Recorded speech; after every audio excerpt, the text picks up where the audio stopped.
Shalom. Kita akan membaca firman Tuhan dari Injil Markus. Injil Markus pasal yang ke-12 ayat 35 sampai dengan 37. Dan kemudian kita sambung dengan Mazmur 110 ayat 1 sampai dengan ayat 5. Markus 12 ayat 35 sampai dengan 37. Pada suatu kali ketika Yesus mengajar di Bait Allah, Ia berkata, bagaimana ahli-ahli Taurat dapat mengatakan bahwa Mesias adalah anak Daud? Daud sendiri oleh pimpinan Roh Kudus berkata, Tuhan telah berfirman kepada Tuanku, duduklah di sebelah kananku, sampai musuh-musuhmu kutaruh di bawah kakimu. Daud sendiri menyebut dia tuannya. Bagaimana mungkin ia anaknya pula? Orang banyak yang besar jumlahnya mendengarkan dia dengan penuh minat. Mazmur 110 ayat 1 sampai dengan 5. Mazmur Daud, demikianlah firman Tuhan kepada Tuanku. Duduklah di sebelah kananku sampai kubuat musuh-musuhmu menjadi tumpuan kakimu. Tongkat kekuatanmu akan diulurkan Tuhan dari Sion, memerintah di antara musuhmu. Pada hari tentaramu bangsamu merelakan diri untuk maju dengan berhiaskan kekudusan, dari kandungan fajar tampil bagimu keremajaanmu seperti embun. Tuhan telah bersumpah dan dia tidak akan menyesal. Engkau adalah imam untuk selama-lamanya menurut Melkisedek. Tuhan ada di sebelah kananmu, ia meremukkan raja-raja pada hari murkanya. Amin. Kita berdoa, Bapa di surga, diamkanlah seluruh suara hati kami, kecuali suara Yesus, agar firman yang kami baca ini dapat kami mengerti dalam keterbatasan akal pikiran kami. Terlebih-lebih Tuhan, mampukan kami dengan kuasa Roh Kudus-Mu untuk tidak hanya mengerti, tetapi juga menjalani firman-Mu. Di dalam nama Yesus kami siap diberkati dengan firman Tuhan. Haleluya, amin. Saudara-saudara yang terkasih dalam Tuhan Yesus, dalam iman Kristen itu ditekankan dua hal yang sangat penting yang harus dibedakan.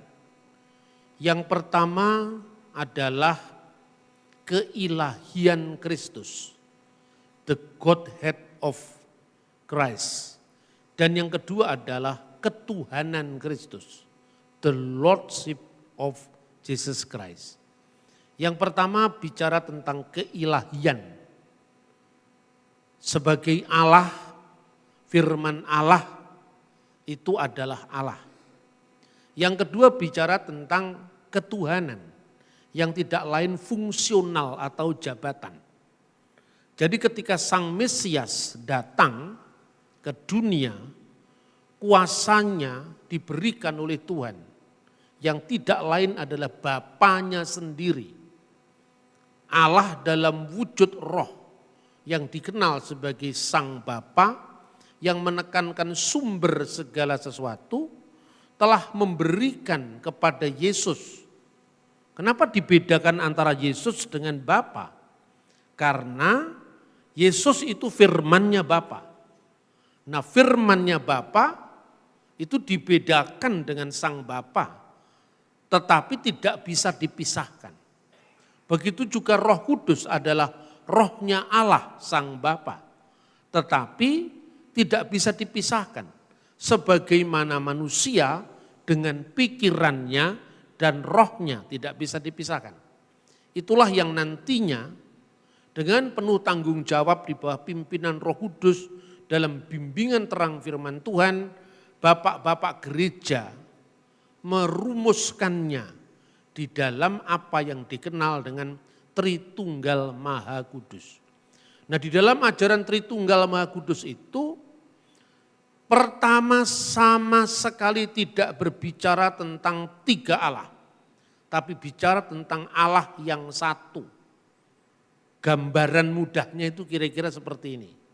Saudara-saudara, seperti manusia, di dalam diri manusia itu ada pikirannya manusia dan rohnya manusia.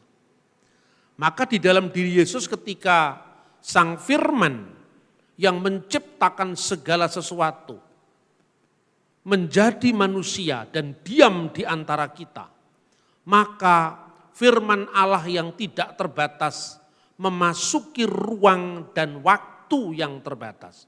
Yang terbatas itu kemanusiaannya, tetapi firman Allah tetap tidak bisa dibatasi oleh ruang dan waktu. Saudara-saudara yang terkasih dalam Tuhan, ketika Yesus bicara dalam kewibawaannya sebagai Sang Firman yang adalah Allah, itu bisa dibedakan dengan kemanusiaannya yang haus, yang lapar, yang menderita di kayu salib, yang dicobai, bahkan yang mati dalam keadaannya sebagai manusia. Kalau dua kodrat Kristus ini bisa kita pahami dengan baik, tidak ada lagi orang yang bisa mengguncang iman kita. Yesus itu Tuhan kok mati? Tuhan tidak bisa mati karena Tuhan itu jabatan. Yang mati itu kemanusiaan Yesus. Maka di dalam 1 Petrus pasal 3 ayat 18 dikatakan, dia yang dibunuh dalam keadaannya sebagai manusia. Jadi kemanusiaan itu yang mati, Allah tidak bisa mati. Karena Allah itu roh.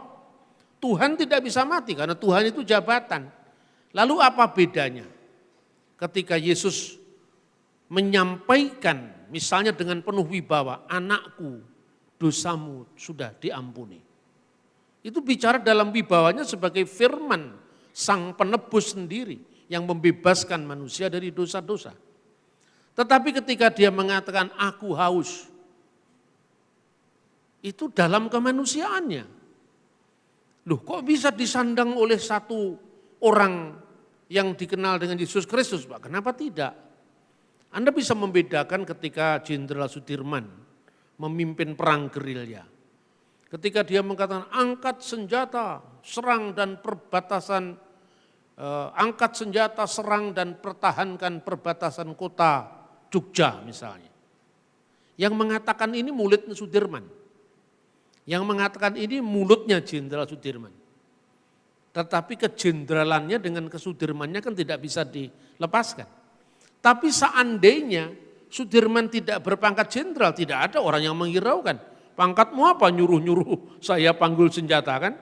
Karena dalam diri Sudirman itu melekat dengan kejenderalannya, maka dia dihiraukan orang.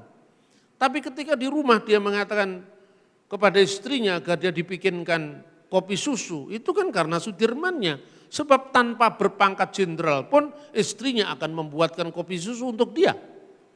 Dari sosok yang sama, kemanusiaan Pak Dirman itu, di dalam dirinya ada kuasa kejenderalannya. Tidak bisa dipisahkan, tapi bisa dibedakan. Itu mudahnya untuk memahami. Nah, saudara-saudara yang terkasih, dalam keadaannya sebagai manusia itu, Allah berfirman, bahwa duduklah kamu di sebelah kananku. Dan itu bukan orang Kristen yang ngarang-ngarang. Itu berasal dari kitab Mazmur. Maka ketika Yesus menyampaikan ungkapan-ungkapan sebagai Sang Mesias, itu bisa dibedakan kemanusiaannya dan juga otoritasnya sebagai Tuhan. Dan Tuhan itu kuasa yang diberikan oleh Sang Bapa yang tidak lain wujud kealahan itu sendiri kepada kemanusiaan Sang Kristus. Makanya dikatakan, Yesus berkata segala kuasa baik di surga maupun di bumi telah diberikan kepadaku. Buktinya apa? Apa yang dikatakan Yesus semuanya jadi. Itu karena kuasa firman. Anakku dosamu sudah diampuni. Apa manusia biasa mengampuni dosa? Ya kan? Bahkan Kristus pun melakukan perbuatan-perbuatan yang hanya dilakukan oleh Allah. Misalnya menghidupkan orang mati. Kuasa untuk mematikan dan menghidupkan itu hanya dari Tuhan. Menghakimi pada saat akhir zaman. Kuasa penghakiman itu kuasa ketuhanan. Bukan karena Yesus bisa menghidupkan orang mati dia disebut Tuhan. Sebab Tuhan pun bisa mengizinkan ya nabi-nabinya untuk melakukan hal yang sama. Tetapi atas izinnya Tuhan. Untuk Kristus ya bukan karena dia menghidupkan orang mati, dia diangkat katanya. Jadi Tuhan tidak, karena memang dia Tuhan. Makanya kuasa menghidupkan orang mati, kuasa kebangkitan itu melekat pada dirinya. Jadi yang pertama tentang keilahian, itu merujuk kepada yang tadi pagi saya sampaikan. Sebagai firman Allah yang adalah Allah. Pada mulanya adalah firman. Dan firman itu bersama-sama dengan Allah dan firman itu adalah Allah. Pada mulanya itu tidak dibatasi oleh ruang dan zaman, ruang dan waktu. Karena dia tidak terbatas. Dia yang ada, yang sudah ada, dan yang akan datang. Vehu hayah, vehu huweh, vehu yihye batif arah. Itu doa Yahudi. Allah yang sudah ada, yang akan seterusnya ada. Jadi tidak pernah suatu waktu atau sedetik waktu atau sekejap pandangan pun Allah pernah tidak ada. Allah selalu ada. Karena Allah itu hidup karena Roh Kudusnya. Dan Allah itu berkuasa karena firman-Nya, maka juga tidak pernah ada waktu di mana Allah ada tanpa firman dan tanpa rohnya. Itulah yang disebut Tritunggal. Gampangannya, kalau Allah tidak ada firman, bagaimana Allah bisa menciptakan alam semesta? Bagaimana Allah bisa menitahkan yehi or wa yehi or, jadilah terang, maka terang itu jadi. Itu karena kuasa firman yang ada dalam dirinya. Bagaimana Allah bisa hidup dan menyalurkan kehidupannya kalau dalam dirinya tidak ada roh yang menjadi sumber hidupnya. Jadi orang hanya mengatakan Allah itu hidup, Allah itu maha perkasa, Allah maha hidup, Allah maha mendengar, Allah maha melihat. Melihat, mendengar, hidup itu karena apa? Yang pertama, melihat, mendengar itu cirinya orang hidup. Karena kalau tidak hidup, tidak mendengar, tidak melihat. Tapi mendengar, melihat yang adalah ciri kehidupan. Orang hidup atau yang hidup itu karena ada sumber hidup. Dan sumber hidup itulah yang disebut Ruach HaKodes, roh yang kudus. Roh kudus Allah. Dan itu bukan karangan perjanjian baru. Anda membaca kitab Torah, di situ ada Allah, firman Allah, roh Allah. Bereshit bara Elohim et hasamayim be et sa'aret. Pada mulanya Allah menciptakan langit dan bumi. Di sini ada kata Elohim. WH aret dan bumi itu hayyetah tohu wabohu. Bumi itu gelap gulita dan kosong, belum berbentuk. Dan kegelapan wehosek alfenetehom menutupi samudra raya. Wiruah Elohim dan roh Allah merah kefet alfenehamayim. Melayang-layang di atas permukaan air. Artinya menyalurkan hidup kepada ciptaan yang dalam proses pembentukan tadi. Lalu wayomir Elohim dan berfirmanlah Elohim, berfirmanlah Allah, yehi or wa yehi or, jadilah terang, maka terang itu jadi. Jadi Elohim menciptakan alam semesta ini dengan rohnya dan firmannya. Ini Tritunggal. Bahwa kemudian orang Yahudi tidak mengakui Tritunggal, itu urusannya dia. Yahudi dan Kristen itu kan berbagi kitab suci yang sama. Kekristenan dulunya adalah orang-orang Yahudi yang tercerahkan karena kedatangan Sang Mesias. Jadi setajam apapun perbedaan Yahudi dengan Kristen, itu perbedaan tafsir, bukan perbedaan kitab suci. Karena kitab sucinya masih sama. Itu saudara-saudara yang berbicara tentang keilahian Kristus. Maka firman tidak mungkin ada setelah Allah. Kalau Allah itu sudah ada, firmannya pernah tidak ada, Ya berarti Allah pernah ada waktu tidak bisa berfirman. Karena firmannya belum ada, itu kan tidak mungkin, tidak masuk akal. Pernahkah ada Allah tanpa rohnya? Tanpa sumber hidup dalam dirinya?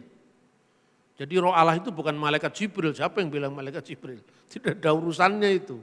Jangan menafsirkan agama orang keliru kemudian penafsirannya dipaksakan untuk memahami orang lain. Gak ada orang di seluruh dunia yang memahami ruah hakodes sebagai malaikat Jibril. Itu tafsiran Islam.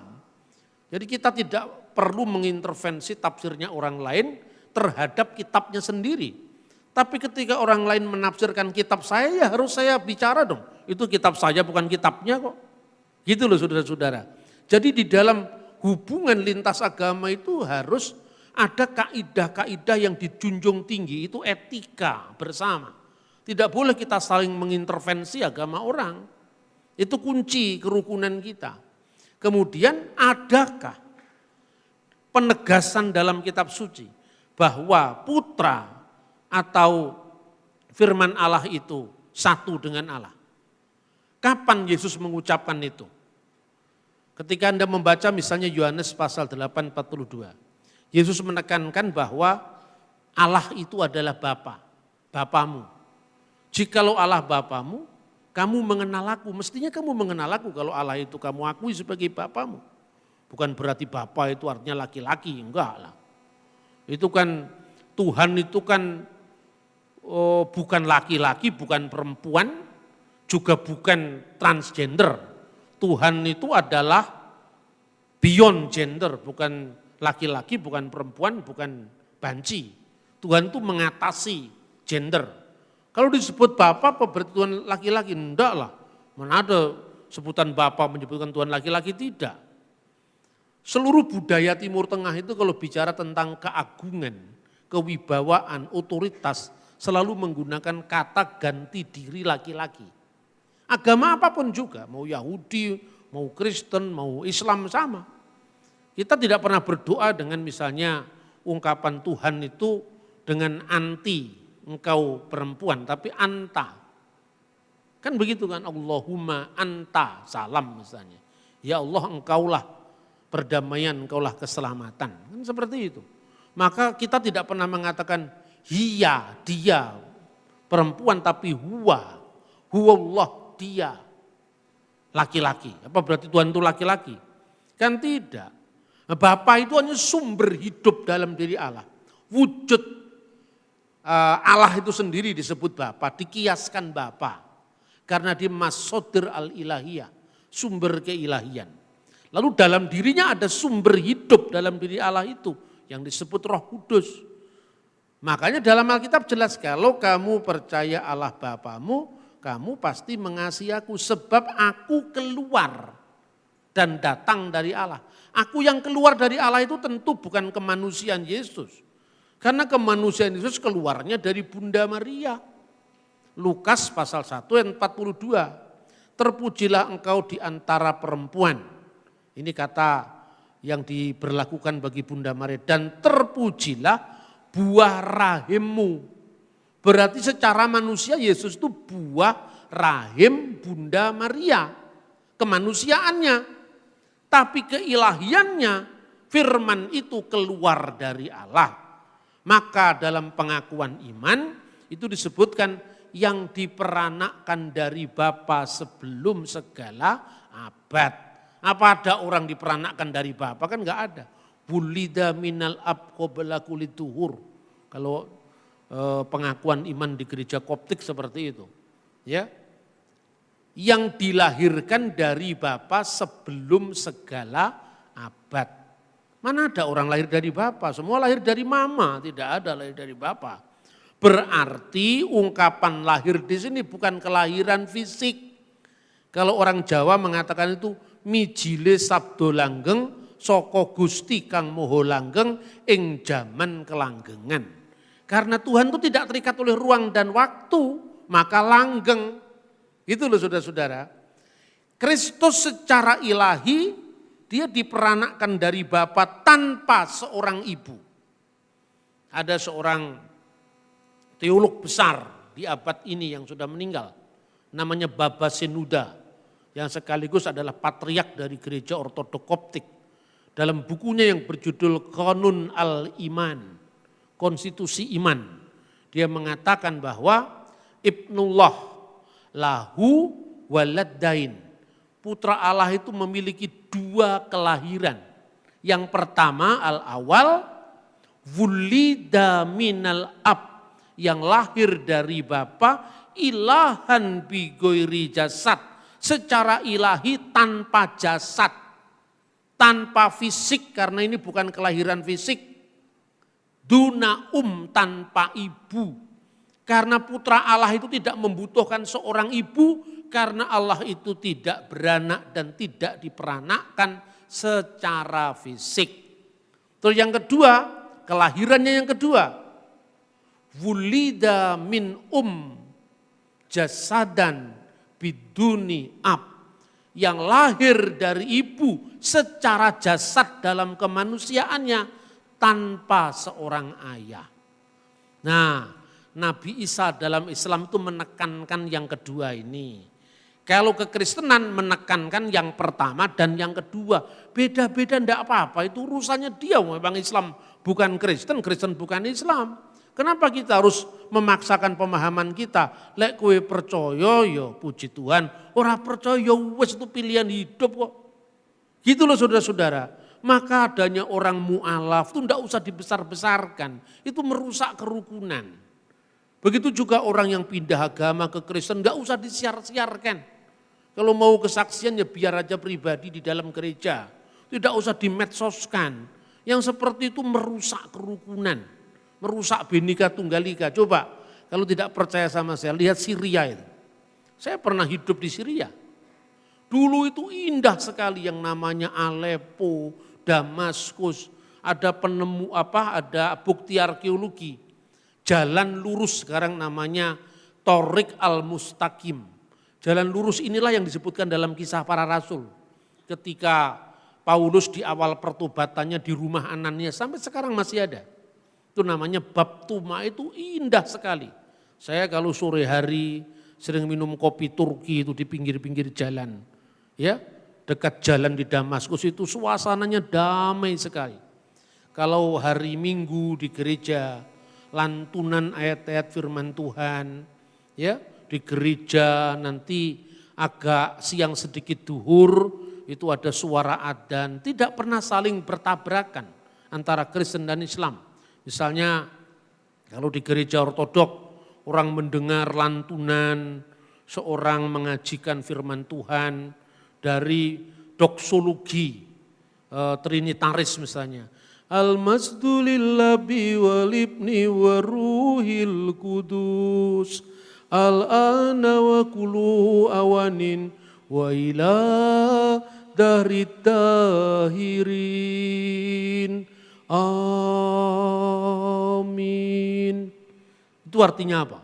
Segala kemuliaan bagi Bapa dan Putra dan Roh Kudus, sekarang dan selalu, serta sepanjang segala masa. Amin. Ibadah dimulai. Gitu? Kalau tadi ada kata-kata kudus, kudus, kudus, itu di dalam bahasa Aram. Kadesata, kadesato, kades, kades.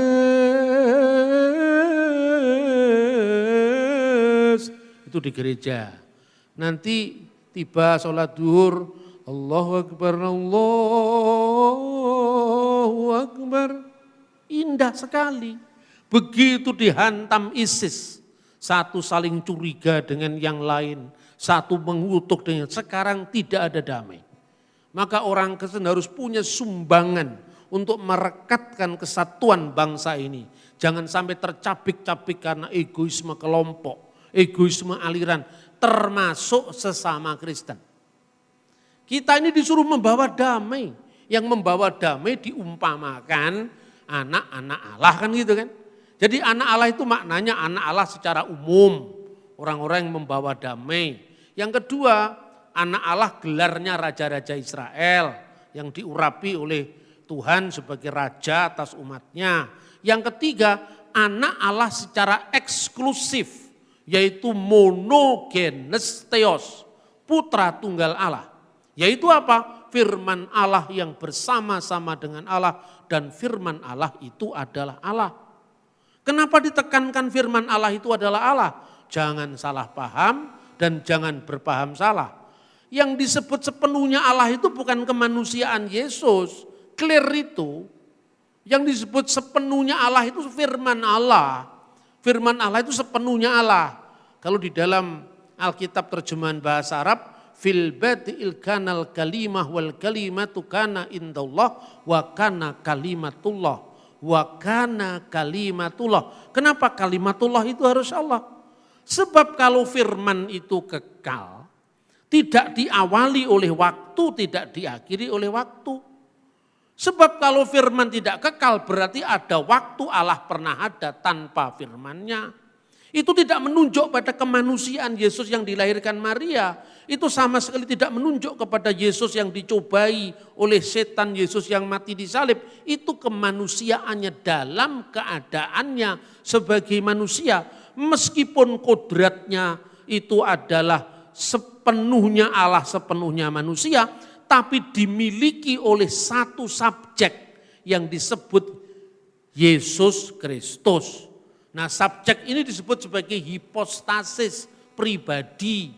Kalau di dalam teologi gereja-gereja non-kalsedonian disebut sebagai miapesis, tonteon logon sesarkomeni. Ini yang sulit-sulit. Tapi kadang-kadang bahasa begini saya terjemahkan supaya lebih mudah. Subjeknya satu, karena subjeknya satu. Ketika dia mengatakan anakku dosamu telah diampuni. Yang bicara ini kuasanya sebagai sang firman. Tapi ketika bicara aku haus, itu bicara dalam kemanusiaannya. Clear kan? Mana yang tidak clear sekarang? Nah kemudian itu dalam satu aspek. Kemudian kenapa firman itu harus Allah? Sekarang firman tidak diawali waktu. Karena kalau diawali waktu pernah ada Allah tanpa firmannya. Firman tidak diakhiri waktu karena Allah itu selalu maha kuasa selama-lamanya. Nah sekarang kalau firman tidak diawali waktu, firman tidak diakhiri waktu. Sementara wujudnya Allah tidak diawali waktu, tidak diakhiri waktu. Lalu ada berapa yang tidak diawali waktu dan yang tidak diakhiri waktu? Allah kekal, tidak berawal, tidak berakhir. Firman Allah juga kekal, tidak berawal, tidak berakhir. Berarti ada dua yang tidak diawali waktu, tidak diakhiri waktu. Ini bertentangan dengan monoteisme. Tapi kalau dikatakan firman itu adalah Allah sendiri ya satu. Gitu loh. Mudah kan dipahami. Kalau firman itu bukan Allah, sementara firman menciptakan, firman mengawali dari tidak ada menjadi ada. Ya berarti ada dua Tuhan. Ketika dikatakan firman itu adalah Allah, berarti hanya ada satu Allah. Itu yang merujuk pada keilahian Kristus. Jadi keilahian Kristus itu tidak merujuk pada kemanusiaannya. Kemudian tadi kita membaca ayat 14. Dan firman itu telah menjadi manusia. Firman telah menjadi manusia. Tidak pernah dikatakan firman setengah manusia. Tidak pernah dikatakan firman seperti manusia. Tapi firman benar-benar menjadi manusia. Ketika firman menjadi manusia, dia sebagai apa? Sebagai Mesias. Mesias itu adalah imam, nabi, raja. Dan jabatan Mesias sebagai imam sekaligus nabi sekaligus raja, itu juga bukan orang Kristen yang ngarang-ngarang. Makanya Raja Daud menulis Mazmur. Dan itu yang dicatat di dalam Mazmur 110 yang tadi kita baca. Le David Mismor. Mismor dari Daud. Neum Hashem Laduni. Firman Tuhan. Di sini kata Tuhan itu huruf besar semua. Itu YHWH. Yod He Vav He. Bacaan akademis salah satu yang diusulkan Yahweh. Tapi itu bacaan kira-kira. Tidak ada dalam Alkitab itu. Firman Tuhan kepada Adonai, kepada Tuanku, Sef Limini, duduklah di sebelah kananku, at asid oyph hadom lirahliha, sampai ku buat takluk musuh-musuhmu di bawah kakimu. Artinya apa teks ini saudara-saudara? Firman Tuhan kepada Tuanku. Dulu bait suci itu menghadap ke timur. Bait suci itu terdiri dari 3 ruangan. Bet Hamikdas terdiri 3 ruangan. Ruangan yang pertama namanya ruangan Maha Kudus. Di ruangan Maha Kudus itu Allah bersekinah. Allah hadir. Makanya kata sekinah itu dialihkan saja dalam bahasa Yunani. Firman telah menjadi manusia dan bersekinah di antara kita. Itu teks aslinya. Sekinahnya Allah di mana? Di ruangan Maha Kudus. Nah, sebelah kanan ruangan Maha Kudus itu istana Daud. Karena Sang Mesias sebagai nabi dan raja. Pertama Sang Mesias sebagai raja itu keturunan Daud. Itulah sebabnya di awal Anda membaca Alkitab penegasan dilakukan. Sefer Toledot Yeshua Hamasiah ben David ben Abraham. Inilah Sefer Toledot, kitab silsilah Yeshua Hamasiah, Yesus Kristus putra Daud. Karena Mesias itu lahir dari keturunan Daud sebagai raja. Maka duduklah di sebelah kanan, jangan membayangkan ada 2 kursi, terus Tuhan duduk di sebelah kiri, Allah di sebelah kiri, Mesias di sebelah kanan. Tidak seperti itu. Ungkapan tangan kanan, sebelah kanan itu kan ungkapan universal sebetulnya. Sudah ketemu Pak Presiden? Ya, kita hanya ketemu tangan kanannya. Bukan berarti tangannya Pak Jokowi copot itu menemui Anda. Tangan kanannya orang kepercayaannya. Gitu loh saudara-saudara. Jadi ungkapan sebelah kanan itu jangan dibayangkan ada 2 wujud yang terpisah. Tidak seperti itu. Duduklah kamu di sebelah kananku. Kemudian pada teks berikutnya itu ya, kita bisa membaca tadi teks yang kita baca di dalam Mazmur 110 ayat 2 mulai kita baca. Mazmur 110 ayat 2. Tongkat kekuatanmu akan diulurkan Tuhan dari Sion, memerintahlah di antara musuhmu. Tongkat ini apa artinya? Tongkat Harun. Berarti Mesias yang adalah raja sekaligus juga imam. Makanya pada ayat 4 dikatakan, Tuhan bersumpah dan tidak menyesal. Engkau adalah imam untuk selama-lamanya menurut peraturan Melkisedek. Jadi artinya keimamatan Sang Mesias itu keimamatan yang kekal. Kerajaannya juga kerajaan yang kekal.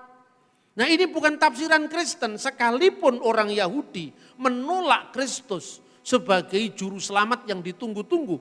Tetapi ayat ini oleh orang Yahudi juga ditafsirkan untuk Mesias.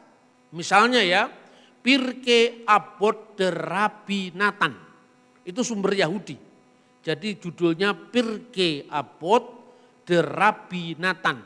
Pirkei Avot itu hanya the ethics of the fathers. Jadi etika bapak-bapak bangsa menurut Natan.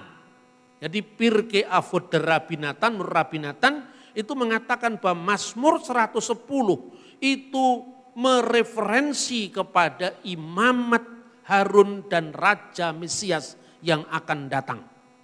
Ya, kemudian itu disebutkan dalam Pirkei Avot de Rabbi Natan nomor 34. Anda bisa cross check sekarang. Anda pakai pulsa 100.000 sudah bisa menjelajah dunia sekarang. Apa sulitnya sekarang? Jadi saya kalau berbohong, Anda kan bisa cross check bener enggak? Itu Pirkei Avot de Rabbi Natan mengucapkan begitu. Yang kedua, sumber yang kedua ini tafsiran Yahudi, baik zaman dulu maupun zaman modern. Bamidbar Rabbah, yaitu Midras Bamidbar Rabbah. Midras bilangan besar. Ya. Ditulis apa di sana? Dalam nomor 28. Jadi ayatnya 23. Tongkat Harun dipegang oleh setiap raja Israel sampai Bet Hamikdas dihancurkan. Tulisnya. Lalu tongkat itu tersembunyi sampai nantinya ditakdirkan dipegang oleh Raja Mesias sebagaimana yang disebut dalam Mazmur 102, tongkat kekuatanmu akan diberikan Tuhan dari Sion dan memerintahlah di antara para musuhmu. Ini tafsiran Yahudi. Jadi dalam tafsiran Yahudi, Daud itu akan menyebut Sang Mesias sebagai Adonai, tuannya. Makanya ketika para ahli Taurat, orang-orang Farisi itu tanya kepada Yesus, dia bingung. Bagaimana mungkin Mesias disebut anak Daud, sementara Daud menyebut dia tuannya. Kan itu kan? Artinya apa? Dari dulu kodrat ganda Sang Mesias itu sudah dinubuatkan oleh para nabi, termasuk yang dihayati oleh sumber-sumber Yahudi. Artinya apa? Kalau dikatakan bagaimana Mesias itu disebut anak Daud? Karena secara daging Mesias akan lahir dari keturunan Daud. Makanya ditekankan di dalam Injil Matius, inilah silsilah Yesus Kristus, anak Daud, anak Abraham. Tetapi bagaimana mungkin Daud menyebut dia tuannya? Karena kewibawaan Mesias yang akan datang melebihi dari Daud kakek moyangnya.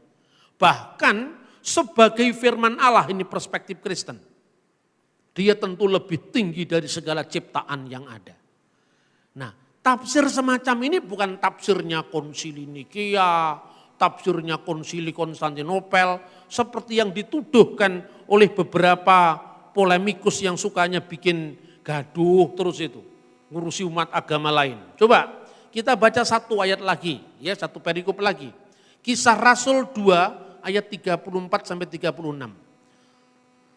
Sebab bukan Daud yang naik ke surga, malahan Daud sendiri berkata, Tuhan telah berfirman kepada Tuanku, duduklah di sebelah kananku sampai ku buat musuh-musuhmu menjadi tumpuan kakimu. Jadi seluruh kaum Israel harus tahu dengan pasti bahwa Allah telah membuat Yesus yang kamu salibkan itu menjadi Tuhan dan Kristus. Ingat catatan pertama, Daud yang menyebut pertama kali Mesias itu sebagai Adonai, sebagai Lord, sebagai Kurios.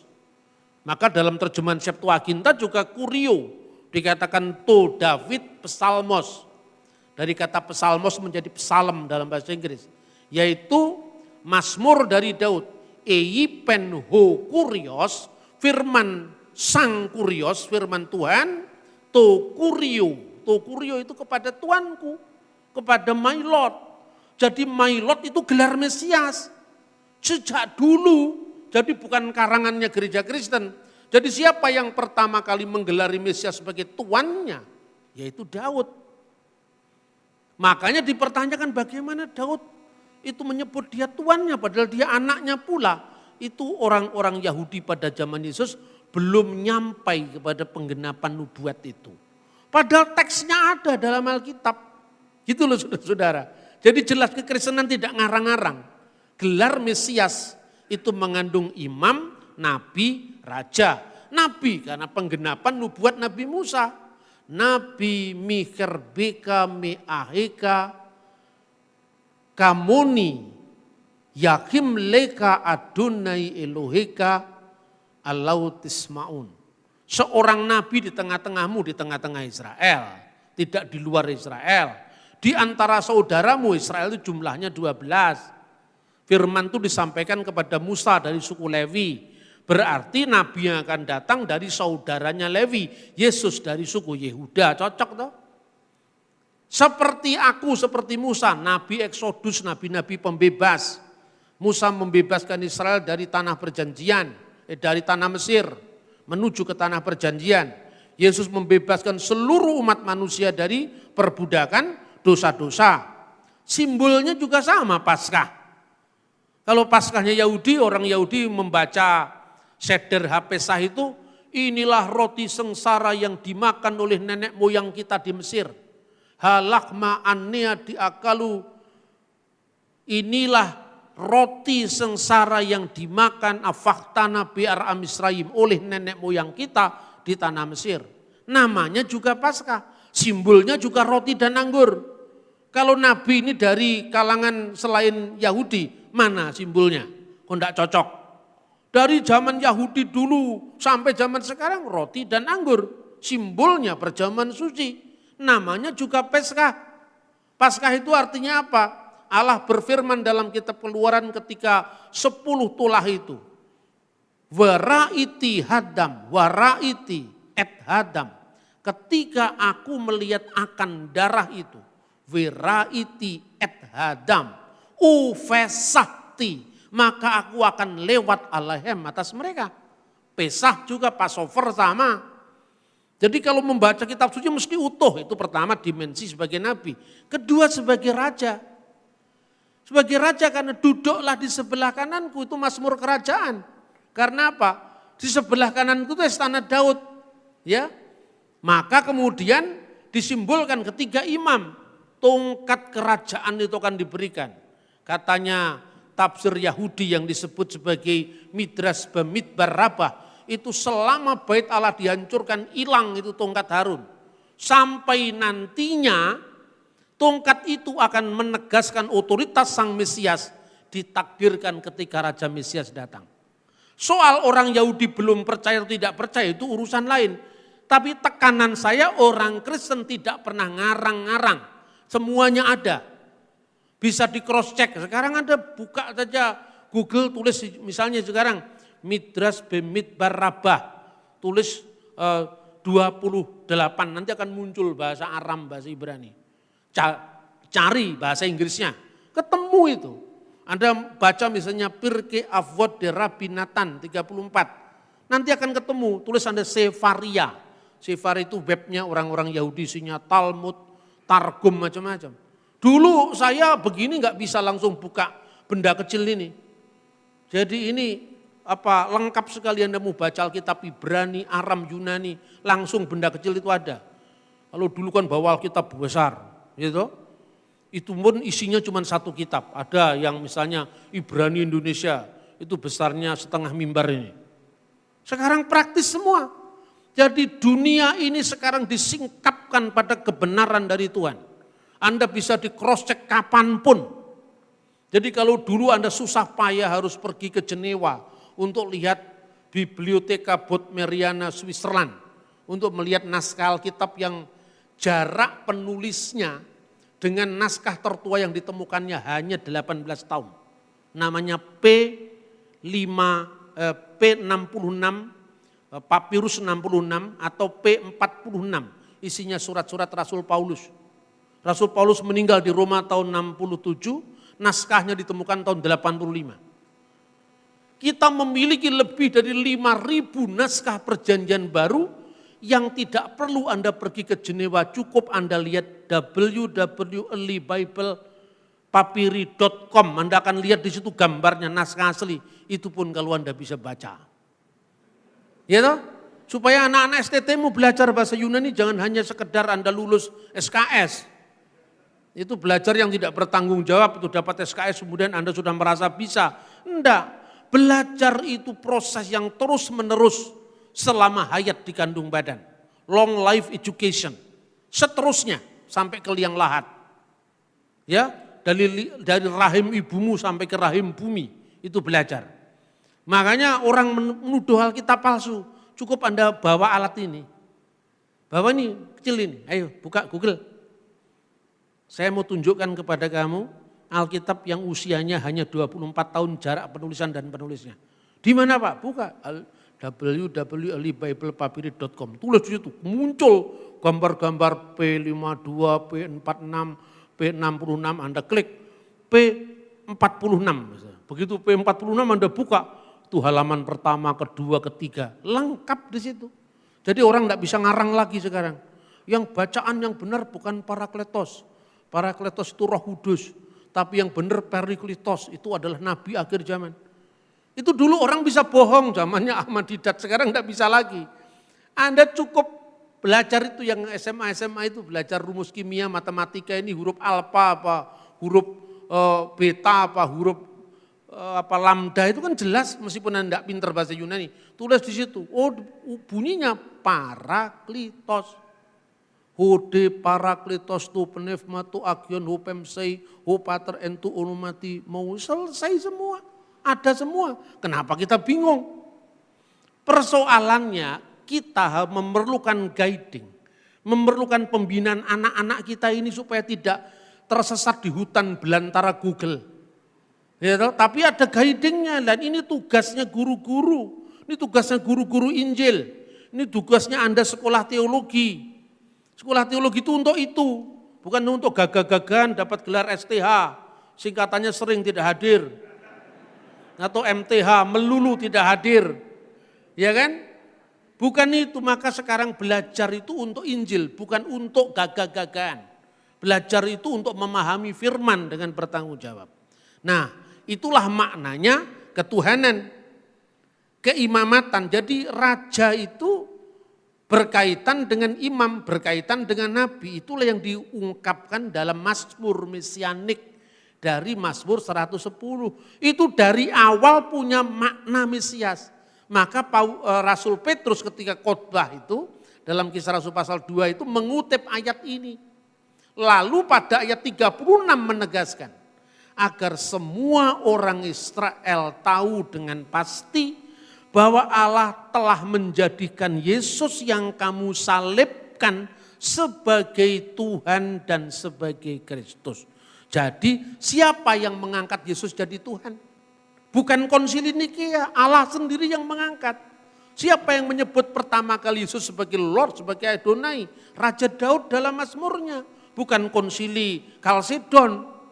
Konsili-konsili itu hanya menegaskan ajaran yang diterus sampaikan tanpa putus dari zamannya nabi-nabi, zamannya Yesus, rasul-rasul Yesus, murid-murid dari rasul Yesus, sampai bapak-bapak gereja.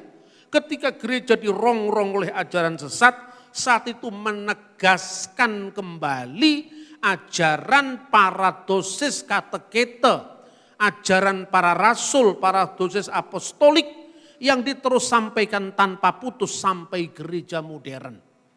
Nah, ini yang harus ditekan gereja. Jangan suka pada aliran-aliran, lupa kembali ke samudra. Iya toh? Saya lupa aliran mana? Aku rasa seneng aliran aku. Saya langsung ke laut sajalah. Sudah ada lagunya. Mengalir dari jauh sampai ke laut. Saya langsung ke laut, enggak suka aliran. Karena aliran itu memecah belah. Sesama Kristen juga saling serang menyerang. Padahal yang diketahui hanya sepotong-sepotong versi. Potongan-potongan serpian-serpian kebenaran. Bukan kebenaran yang penuh. Kebenaran yang penuh harus kepada sumber utamanya. Sumber utamanya itu dilihat dari abad pertama, kedua, ketiga, keempat sampai sekarang. Sebab kalau ada abad yang lowong, Demit yang menggunakan yang lowong tadi. Karena Demit kan suka lowongan kan. Begitu lowongan Anda ngerti abad keempat yang terjadi apa. Nah, Yesus baru jadi Tuhan tahun 325, bingung karena kita suka yang aliran, tidak suka langsung ke laut. Benar apa tidak? Orang bingung soal Injil Yudas.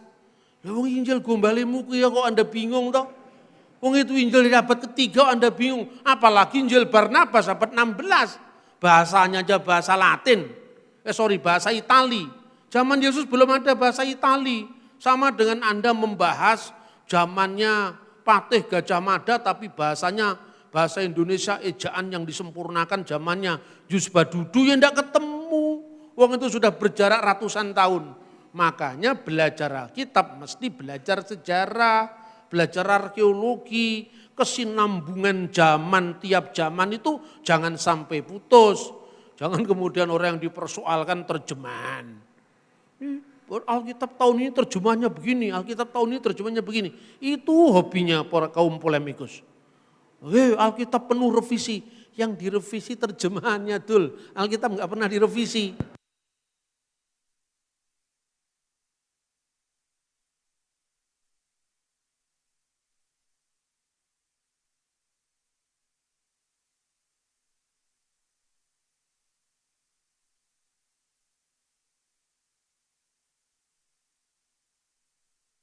Loh, yang diterjemahkan itu direvisi itu betul lah, bahasa Indonesia zaman VOC lain dengan bahasa Indonesia sekarang. Coba Anda sekali-kali datang ke Malang ya, saya tunjukkan itu Alkitab dari tahun 1629, dari tahun 1733 itu Alkitab yang dibaca Thomas Matulesi Patimura itu. Sebelum dia melawan Belanda, dia di salah satu gereja di Saparua terbuka Mazmur yang menginspirasi perjuangan dia melawan Belanda itu ada. Nah, dalam terjemahan kuno kan dikatakan Tuhan kok sekarang jadi Tuhan. Lupa bahasa-bahasa Melayu itu juga berkembang. Saya sering ditanya begitu tuh kemudian ya karena bacaan saya itu kan relatif banyak ya. Jadi kalau ditanya-tanya begitu kan dari satu literatur ke literatur lain kan mudah sekali beloknya saya. Saya bilang begini, coba kamu buktikan. Kapan kata Tuhan mulai dipakai dalam bahasa Indonesia? Bingung dia. Loh kenapa Pak?